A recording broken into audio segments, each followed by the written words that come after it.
Hey everyone, this is my unboxing and review of the new Audient Evo 8. If I'm correct, this came out on the market like 2 days ago, so I think October 12th.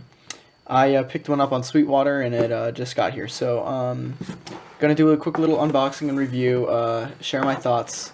I needed a new interface that had 4 inputs.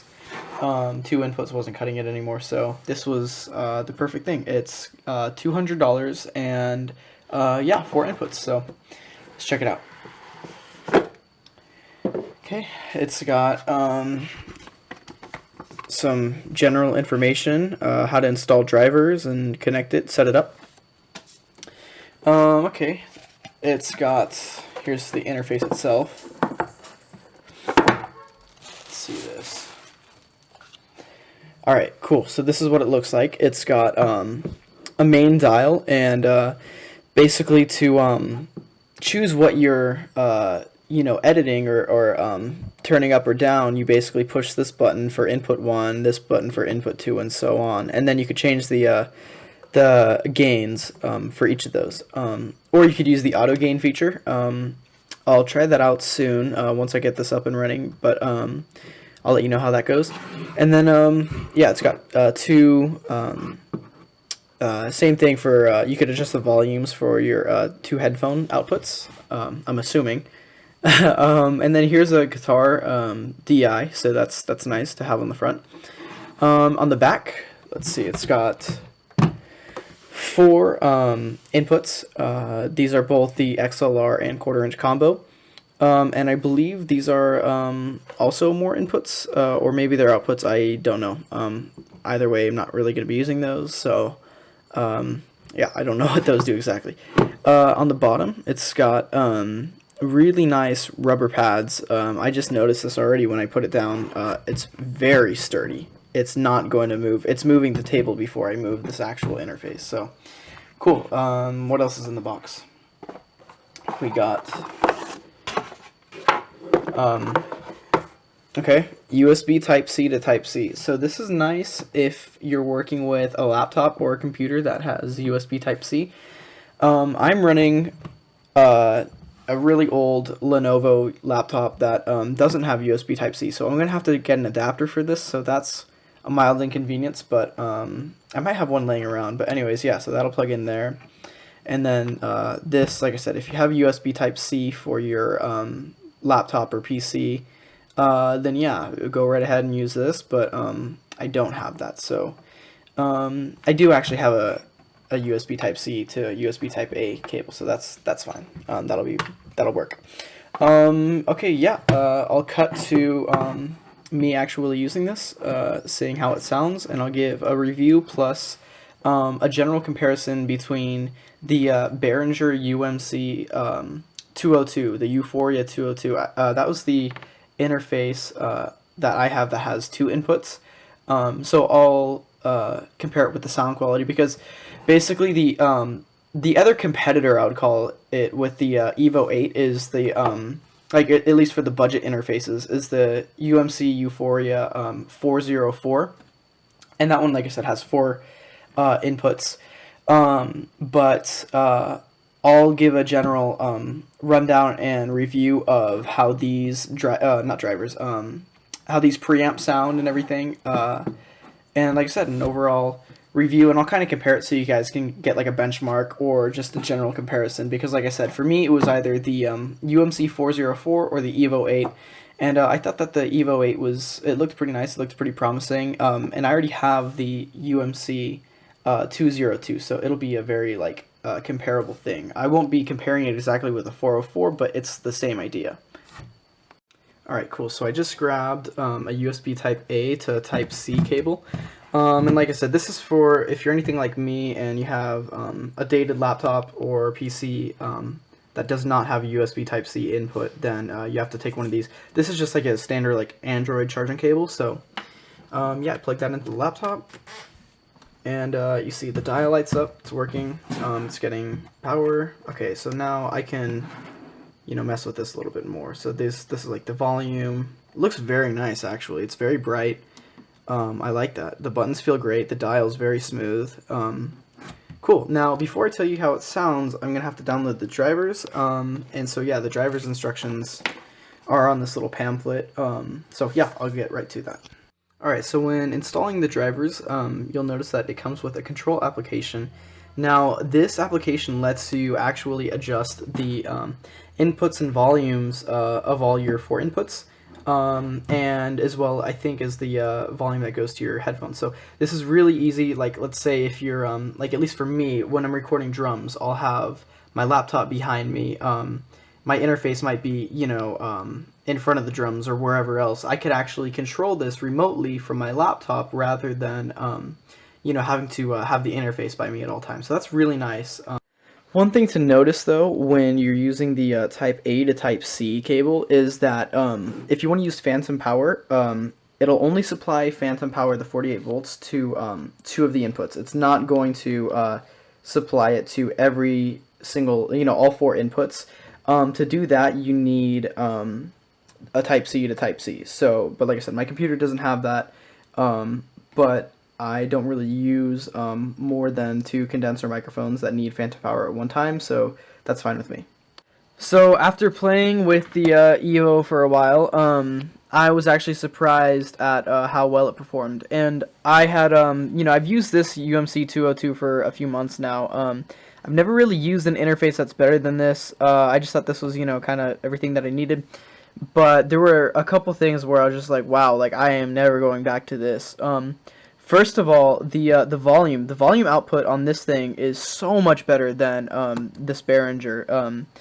When you turn the Behringer to 50%, after that, everything just starts to saturate and get distorted when you turn it up. So it doesn't get super loud in the headphones or any other speakers. So you could run into problems with that. But with this got very loud. It got louder than this, and on top of that, it didn't distort when you would push it to the higher volumes.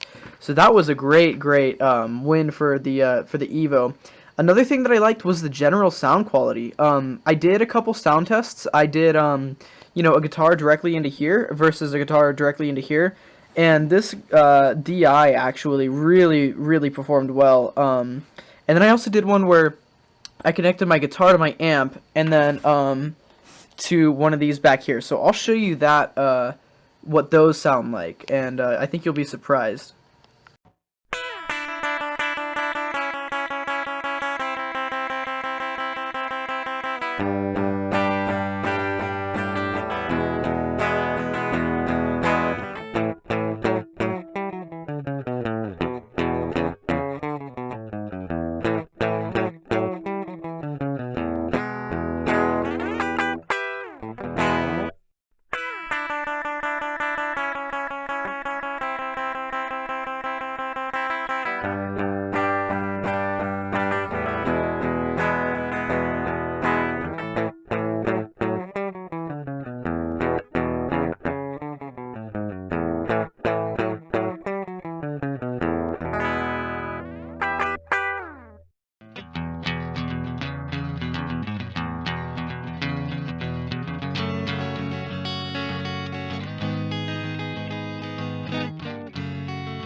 So when comparing these two, I think what I heard at least was when you do direct input into this right here on the Evo, the quality is much better. The mids and highs definitely do not lose any of their luster, but on the Behringer it sounds a little flat.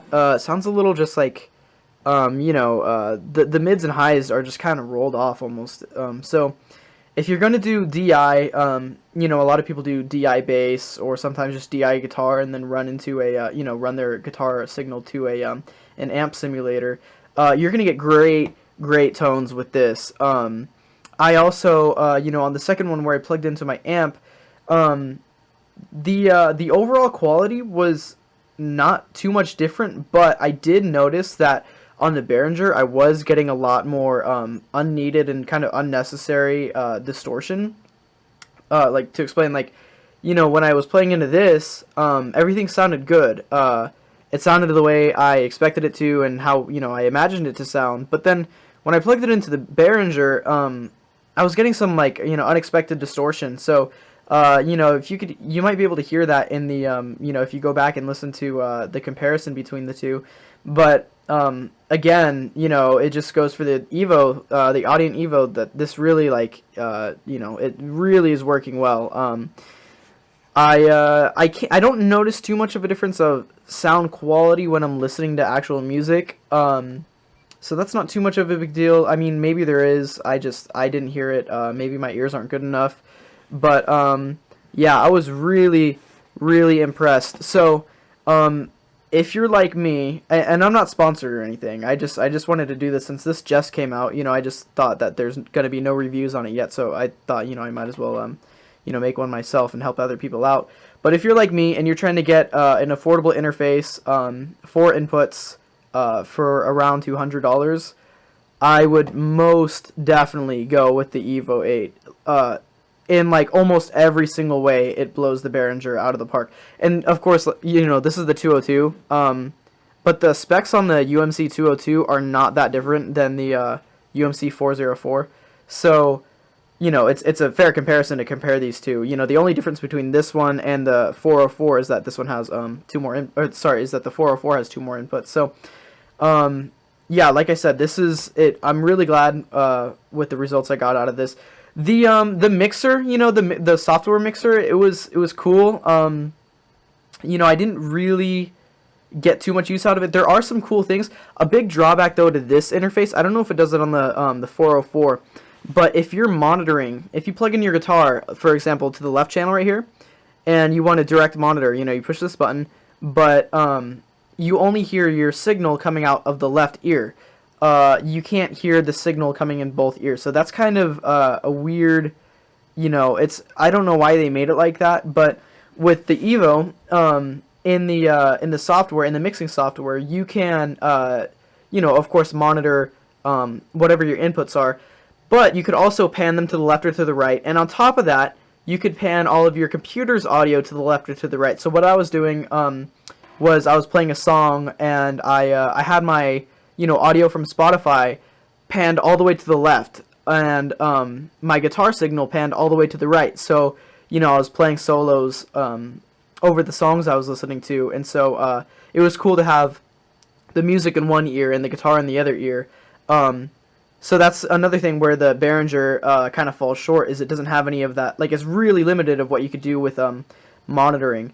Another thing to notice for latency, there is latency, of course. It's impossible to not have latency, with interfaces, but it was pretty minimal. I mean, it's there, but it's not gonna bother you. Maybe if you're really, an audiophile and you really want to, make sure it's, perfect with the timing. But for me, it didn't really faze me much. It's off by a hair, the latency. And yeah, the drivers performed pretty much how I expected them to on the Audient. Not much different than the Behringer drivers, but like I said, the mixer on this was cool. I do wish though, if there was one thing I could add for feedback, is I do like how on the Behringer it's just simple. Turn it up right here, turn this one up right here. You have your volume up here, rather than pushing these buttons and kind of, because there's a couple times where I wanted to adjust my microphone volume, the input, and so I was turning it up, but I forgot to push this button first, so I was actually turning up my audio. So I'll do this, and then the volume gets really loud in my ears. So you know, it's a little bit kind of, I don't want to say complicated because it's not like hard to understand. It's just, you know, almost a little bit, like more than it, like more steps than it needs to be, where this is like very straightforward. So I will give the Behringer that. You know, it has, you know, buttons for line, or instrument, and then, you know, pad. Like, that's cool. With this, though, I mean, you don't really need a pad button, because, like, the volume goes very, very low and very, very high. So, you know, for the input gain. So, but again, like I said, I do like how this is straightforward, and this is kind of, like, this is, like, the only drawback, where it doesn't have the knobs on everything. But, to be honest, I know, like I said, I know I don't have a UMC 404 here, but if I did, this would be, I'm assuming, like, probably twice as long. Maybe not twice as long, but you know, 1.5 times as big. You know, since it has the 4 inputs, it's got the 1, 2, 3, 4 inputs, and then it has, like, you know, 4 more little spots for knobs. So you got to give it to the Evo 8. I mean, it is bigger than the Behringer for sure, but since it has 4 inputs, it's still really, really, like, it's a good size, and especially, you know, comparing it to the 404, the 404 gets a lot, you know, it's the same size, like, vertically, but you know, it gets flatter and wider. But like I said, with this, it's a little bit taller. It is a little bit wider too, but again, it has 4 inputs, whereas this only has 2 inputs. So, yeah, very, very impressed with the Audient Evo. Also, it was cool too. I might as well add that when you buy this, you get a little bit of, like, free software. You know, I downloaded, like, some cabinet simulators. You know, because they throw them in for free, and then there were a couple other things. Like, I think I saw, like, a synth. You know, you could download, like, a synth VST or something, and, like, you get Produce Like a Pro. You know, Warren Hewart, the you know, the music producer, he has his own YouTube channel, and he has, like, courses. They give you a couple of his courses for free. You know, some goodies and stuff that they throw in when you get the audience. So, you know, they were things of value, at least I could say. Like, I downloaded one of them. I might download another one of their things too. You know, they had, like, a cool piano one. They had you also get, like, a form of Cubase LE. I don't really know. Maybe that's light edition. I don't know what that really means. But yeah, I mean, I think Behringer does have a couple things that they throw in too. I don't quote me on that. And, you know, even if they do, I don't know what they provide, what software they provide. But yeah, the software was cool with this. Nothing crazy, but yeah, it's, you know, free stuff is always nice. So again, in summary, very impressed with the Evo 8. Good job to Audient for making this. I really don't have much criticism of this interface besides, like I said, it's not super straightforward. I did have to go to the manual to understand how to use the mixer and open it up. But like I said, that's pretty much, like, the only criticism I have. I can't really say much bad about it. Especially going from this, like, I didn't know how much the sound quality was going to improve going from the Behringer to the Audient, but again, very impressed with how the Audient performed. So hopefully this video helped you out. You know, I wish I could see one of these reviews before buying it, but again, I kind of just, you know, bought it on day one. You know, I had the money for it. So yeah, hopefully this helps you out. Gives you a good comparison between the Behringer and the Evo. Yeah, leave a like on this video, and yeah, thanks for watching.